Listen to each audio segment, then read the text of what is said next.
Hello, good afternoon. Welcome to another episode of Santi and Aydan's Home Videos. We've taken you today to Brussels. We are on a walk which is not so well known even amongst Belgians, and it's called the Promenade Verte, which is the Groen Wandeling in Dutch, or the Green Walk, Green Path in English. This walk is a 60-kilometre route that spans the outer circumference of Brussels, and we are beginning the walk today in a lovely regional park in Anderlecht called the Pede. And yeah, let's check it out and see what the Promenade Verte is all about. There are 7 zones of the Promenade Verte, so we're going to not do all of them today because we've started quite late in the day. But yeah, essentially enjoy the sights, enjoy the sounds, enjoy the scenes, and come along with us and let's get walking. So to expand on the Promenade Verte a little, I must confess it's genuinely one of Brussels' best kept secrets, and not in the cool, mysterious, locals only way. I've mentioned this walk to several Belgians, in fact, and every single one of them has given me that classic blank stare, the one that silently screams, "You what, mate?" And honestly, I can't blame them, because this thing has zero online presence. None. Nada. Nix. Rien du tout. There's no Facebook page, no Instagram, no YouTube channel, and if we're being properly old school about it, it doesn't even have its own website. The only proof it exists, at least digitally, is buried somewhere deep inside the Bruxelles Environnement website under approximately 17 layers of menus, sub-menus, and whatever the Belgian equivalent of a filing cabinet covered in dust is. It's like that one sock that fell behind your bed 5 years ago and you only rediscover it when you move house. That's how hidden it is. You have to actively search for it on Bruxelles Environnement, and when you finally find the page you're rewarded with, well, rewarded is generous actually, you get a short description of the sections, and then you click on the map. And honestly, it's comedy gold. You're greeted with this tin pot Windows XP era map that looks like it was designed during someone's lunch break in 2005. It doesn't delineate the sections, it doesn't zoom properly. It's basically a pixelated shrug. Sure, you can download the GPX files to a GPS device, which is fine, I suppose, but get this, it's 2026, and you can still, yes, still, call a phone number to order a paper version, a literal paper map, through the post. I mean, Brussels, you never change, do you really? So yes, this is precisely why nobody knows this walk exists, which means it falls to people like me to shine a bit of light on it. Now, a little history.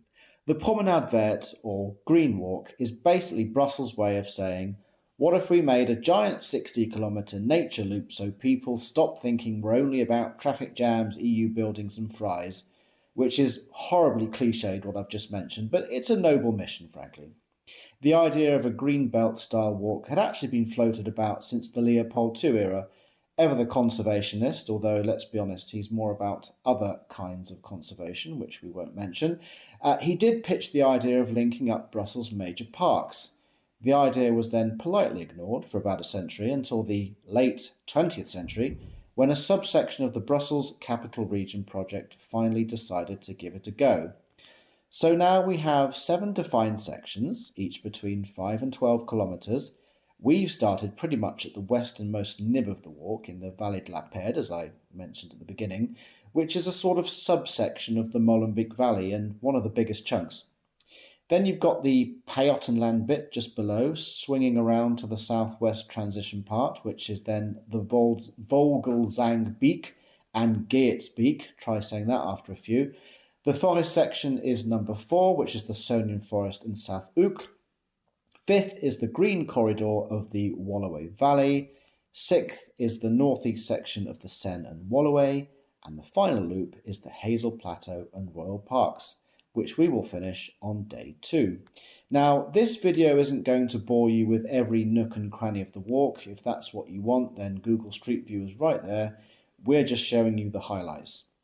I'm also narrating this video almost entirely in post with the odd cutaway, because if you've seen in my other videos, you'll know I tend to waffle, mumble, and verbally malfunction every 5 seconds. So in the spirit of becoming a polished and creditable online personality, yeah, let's get real, that's never going to happen. Today's video is being delivered in a more kind of after-the-fact style. As we descended further into the Molenbeek Valley, which, plot twist, is actually Anderlecht at this point, we were pleasantly surprised not to be confronted with any dramatic hills, just the odd incline here and there, the kind that makes you question whether you should have stretched before leaving the house. The wide open fields on either side made it pretty clear that agriculture happens, or at least used to happen here. Windmills once lined these fields, which sounds very charming and pastoral. Unfortunately, none of that remains today. We weren't on this stretch for long, since we joined halfway through like the rebels that we are, so within 15 to 20 minutes we'd already wandered into the second section of the walk, the Pajottenland. This is that lovely bit of nature straddling the border between Anderlecht in Brussels and St. Petersloo in Flanders, a sort of choose-your-own-region moment. It's also one of the shorter sections, which is ideal if you're the kind of person who likes nature, but not too much nature. Now, we could have made a detour to the nearby Neuhaus wholesale chocolate shop, and believe me, the temptation was very real, but we bravely resisted. The route instead skirted around Erasmus Hospital, which is a fun reminder that you're never too far from medical assistance should you dramatically trip over something. Eventually we ended up on a quiet little path with a stream on our right, flanked by a very excessive amount of flora and fauna, all of it clinging rather rigidly to the path. We didn't linger too long though, because we had a rendezvous with the next section of the walk. Fortunately, Aydan possesses the rare and extremely useful ability to teleport us from section to section, a skill that saved us an enormous amount of time and made the whole experience rather enjoyable. Thanks, Aydan, for the teleportation. And now we're at the next stretch, the Vogelzangbeek, Kinsendal, Uccle extravaganza, or whatever you want to call it. It's where the Promenade Verte suddenly decides to get a little bit posh. You know what it's like, every city has that one neighbourhood where even the trees look like they've had a better education than you. Well, in the case of Brussels, that would be Uccle. As you wander through Vogelzang and now Kinsendal, you get this delightful mix of wetlands, meadows and forests that feels like Brussels is trying just a little bit too hard at this point. The paths weave through these lush pockets of green where half the plants look like they're auditioning for a BBC Nature documentary. Side note, shout out to David Attenborough for turning 100. And the other half are just kind of hanging out and vibing. There's also this brilliant moment when you realise you're technically still in the capital city, note the train to our left. As you leave the Kinsendal Reserve, the Promenade Verte gives you a little nudge and says, "Right, ladies and gents, hope you enjoyed that, because now we're leveling up." And suddenly you're funneled into the Bois de Verrewinkel, a forest that feels like it's been quietly minding its own business for centuries, and is mildly surprised you've actually shown up in the first place. The trees lean in as if they're trying to overhear your conversation, and the whole place has that intimate woodland vibe, the kind where you half expect a squirrel to pop out and ask if you've booked your slot for the day. The paths twist just enough to make you question your sense of direction. Indeed, due to lack of signage, Aydan and I temporarily got lost, but not enough to cause a full-blown existential crisis. Then you emerge onto Rue de Perque, one of those classic Uccle streets where the houses are so elegant it makes you wonder where you went wrong in life. The Promenade Verte tiptoes along politely, trying not to disturb anyone's afternoon tea. This whole stretch is basically the promenade's way of easing you into the Sonian forest, like a leafy pre-drink before the main event. You can feel the forest energy building, the air getting slightly cooler, the trees taller, and you start thinking, ah yes, this is where the real walking begins, and where my legs will finally begin filing formal complaints. But that is for tomorrow, as we are done for day one. So this concludes day one. We will say goodbye for now. We have to find actually a way to get home at this point. I'm sure we will. But yeah, Sonian Forest right behind us.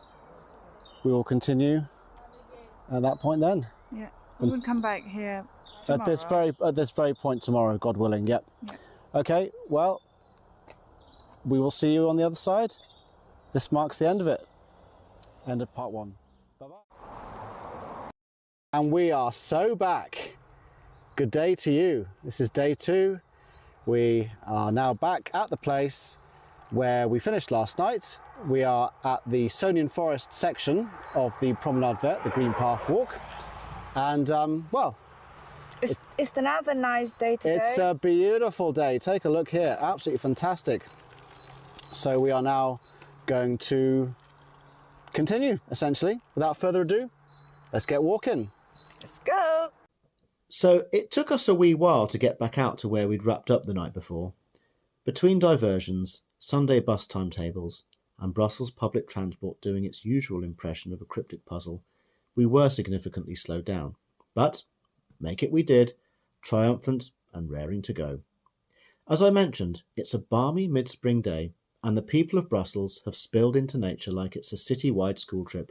You've got your walkers, cyclists, joggers, and even the occasional person on horseback.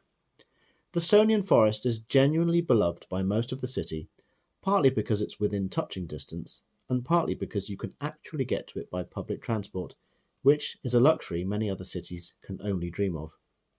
The forest itself is enormous. It stretches from Uccle in South Brussels, casting its leafy arm all the way down to Waterloo in Wallonia, yes, that Waterloo, and as far east as Tervuren, heading towards Leuven, home of the Catholic University and Stella Artois.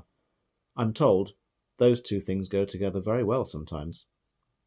It's one of those forests where you're never entirely sure where it starts or ends, because at one point it probably covered half the country. Streets and houses have since carved it up, but what remains is still a glorious, oxygen-boosting mass of verdant brilliance that everyone here quietly appreciates.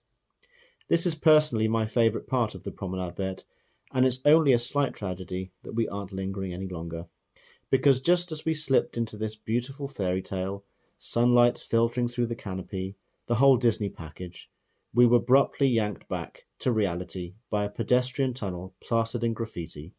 1 minute you're in an enchanted forest, the next you're in what looks like the entrance to a portal heading to the other side of town. Classic Brussels never lets you get too comfortable. So through the portal we go, emerging into another part of town and another commune. With Uccle now behind us, we find ourselves in the equally leafy, equally bougie Watermills Bois Fort, the sort of place where you'd need to sell a couple of internal organs just to rent a one-room bedsit. A charming area, mind you, provided you don't look at the property prices for too long, or you'll start hyperventilating. A gentle perambulation along the beautiful étang de Bois Fort is awfully pleasant on this sunny Sunday afternoon. Now, the word étang technically means pond in English, but this looks way bigger than any pond I've known, so I've settled on calling it a mere, an old English word for a shallow body of water that sounds appropriately grand and slightly pretentious, which feels fitting for this neighbourhood. Anyway, aquatic musings aside, we've reached the point where we once again require Aydan's teleportation stunt to whisk us off to the next stage of the Promenade Verte. And a warm welcome to the Woluwe Valley. Nothing like a bit of alliteration to kick off this section, right? We now find ourselves in Woluwe-Saint-Pierre, yet another affluent corner of Brussels. We're practically back in our own neck of the woods at this point, and honestly, the temptation to nip home for a cup of tea was pretty strong. But the magnetic pull of the Promenade Verte kept our step count climbing, so onward we marched. About 20 years ago, I actually lived not far from the park we're now walking parallel to, the iconic Woluwe Park. Back in the day, whenever I could be bothered, which was not that often, I dragged myself out here to watch the sunrise. Very poetic. In fact, I should have written some poetry. Instead, I just sat and watched the rabbits. Crossing the footbridge over one of Brussels' main automobile arteries, something far more charming than traffic catches our eye. The Tram Museum. If you live in Brussels or you're just visiting, it's a delightful little place to while away an hour, and if the stars align as they have today, you might be able to ride one of the old trams, which is infinitely more relaxing than anything involving Brussels' modern transport network. The flat path we're following is noticeably busier here, Unsurprising, since this is the most central part of the Promenade Verte. This used to be a railway line back in the day, whisking wealthy Victorians, or since we're in Belgium I should say Leopoldians, out to Tervuren to enjoy pretty much the same scenery we left behind half an hour ago. There are still a few clues of the old line's existence, including a rather lovely rail sculpture complete with what looks like original buffers. I do appreciate when they commemorate old infrastructure with something creative, rather than just slapping up a plaque that nobody reads. We now cross into Woluwe-Saint-Lambert, the second commune sporting the Woluwe name. There was a third, Woluwe-Saint-Étienne, but it's since been absorbed by Zaventem. You might recognise that name from the airport, which is technically Brussels' airport, but in the true Belgium sense, not actually in Brussels. Anyway, enough tangents. We soon find another small stream as we head downhill, passing the oldest surviving watermill in Belgium, the Moulin de Lindekamala. There's been a mill of some sort on this site since the 12th century, which is frankly impressive given Brussels' talent for demolishing anything older than 1970. We hug the Woluwe River, little more than a glorified stream at this point, admiring the lush green shoots growing defiantly just metres from a main road. And with that, Aydan deploys her teleportation skills once again, whisking us on to the home straight, inching ever closer to the end of our day's adventure. This teleportation was quite a meaty one, and given our proximity to the airport, as you can see right here, Aydan decided the safest option was to teleport us to the edge of the atmosphere. You know, just to avoid any awkward mid-air collisions with a Ryanair flight. Besides, they'd probably charge us extra for the inconvenience. As a consequence of this manoeuvre, we completely skipped the 6th segment of the Seine region, and to be completely honest, we're not exactly losing sleep over it. It's probably the least thrilling part of the entire Promenade Verte, and we're all for showing you highlights, and not dull sights. Nothing dull about where we've landed now, though. Schaerbeek Station, my golly gosh, an architectural delight if there ever was one. You alight here for Train World, Belgium's railway museum, devoted to the history of Belgian rail. The irony of doing this entire journey on foot, yet somehow managing to pass 2 transport museums in one day, has not escaped us. This area is easily the liveliest part of the walk, for more reasons than one. You've got the massive railway lines shooting out of Brussels towards the great international beyond, and then there's Brussels' newest shopping mall, Docks Bruxelles, a sort of French-Dutch portmanteau of the city spelling in the respective 2 languages. A perfect illustration of how Belgium is split in 2 linguistically, and to a certain degree culturally, although that's a discussion for another day. Here we also cross the 16th century Brussels Canal, once a major trading route. Today it's mostly pleasure boats and the occasional larger vessel chugging along. Technically you can follow it all the way to Antwerp and out to sea, although I'm not entirely sure why you'd want to, but the option is there should you ever feel the urge to recreate a very slow maritime adventure. Could be food for thought for a new YouTube video in the future. We then catch a brief glimpse of what looks to the untrained eye like any other banal wall, but in truth this is the outer wall of Laeken Palace, the king's suburban crib. Think of it as the Belgian equivalent of Windsor. Once a year the king opens his gardens to the public for a few days, and tickets sell out in minutes as everyone rushes to gawp at the botanical brilliance. The sun is beginning to set now, so we're entering that slightly frantic race against time phase, not helped at all by the upward gradient we're suddenly confronted with. After all this walking, an incline is about as welcome as a wasp at a picnic. But at the top, we're rewarded with something you wouldn't typically expect at a European city, a giant Japanese pagoda on one side and a Chinese pavilion on the other. These were built for the 1958 World Exhibition and have remained here ever since. Sadly, they seem perpetually closed to the public. Google Maps insists the pagoda is open, but reality begs to differ. The pavilion, meanwhile, looks more derelict each time we pass. A shame, really. If they ever do open them properly, we'll be first in line. Crossing the road thereafter, we're truly on the home straight. The long road leading to our final rendezvous point is almost in sight. To our left lies Laeken Park, a huge green expanse popular with absolutely everyone seemingly today. It's 8 p.m. and it's still buzzing with life. We were so distracted by our final destination that we actually forgot to film pretty much all of it. Rounding the corner, it becomes clear what we've been building up to. Our final rendezvous point is revealed, the Great Atomium. And honestly, What better way to end the second and final day of this video than at Brussels' most iconic landmark, just as darkness begins to fall. So we are now underneath the Atomium. It's sunset. Still a lot of people milling about, but we're ready to go home because we've basically done the full circle, more or less, of the Promenade Verte. For the past 2 days. We've tried to film this about 5 times, and each time something happens. Either I say something wrong or a motorcycle goes. So this will be the... I'm not doing any more takes now, but we really hope that you've enjoyed the trip with us along the Promenade Verte, and hope to see you again in the next video. And if you're not subscribed, hit the like and the comment and subscribe, and we'll see you again very soon. Yeah. Bye. Bye for now. If you want to walk the Promenade Verte yourself, it's pretty simple. Just turn up at one of the designated zones and follow the green symbols appearing on your screen now. You can also do it by bike if you prefer. Sometimes the bike route veers off slightly, but it mostly stays faithful to the same path. Thank you for taking the time to watch our video today.